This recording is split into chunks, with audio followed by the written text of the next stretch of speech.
Our Palace Garden precinct is famous for its architecture, for its rose garden, for its horticultural trial garden, and nestled in amongst the beautiful roses are two striking architectural plants that come from southern Africa.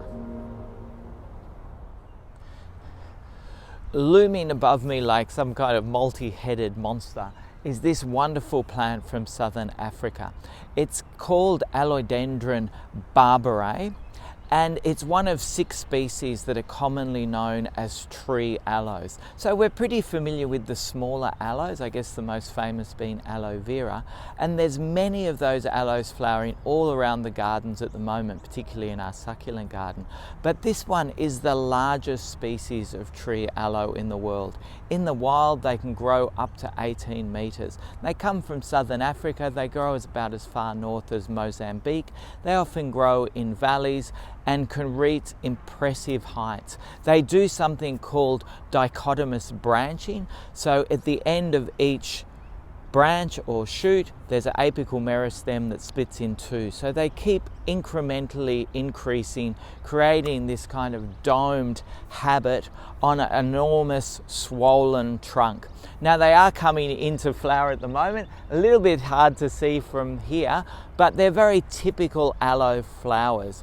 They're light yellow orange along the throat with a bit of a lime green tip. Certainly one of the pollinators of them in their natural habitat is sunbirds.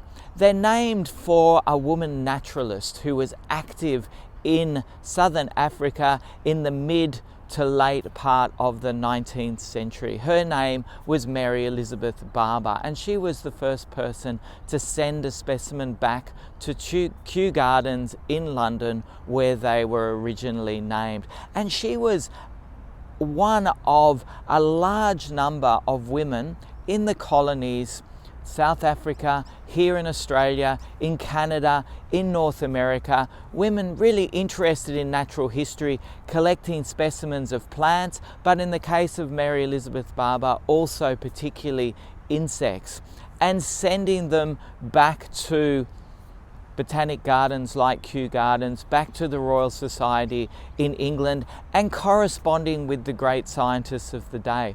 They really were the foot soldiers of the natural sciences in that mid part of the 19th century. So wonderful that it was named after Mary Elizabeth Barber.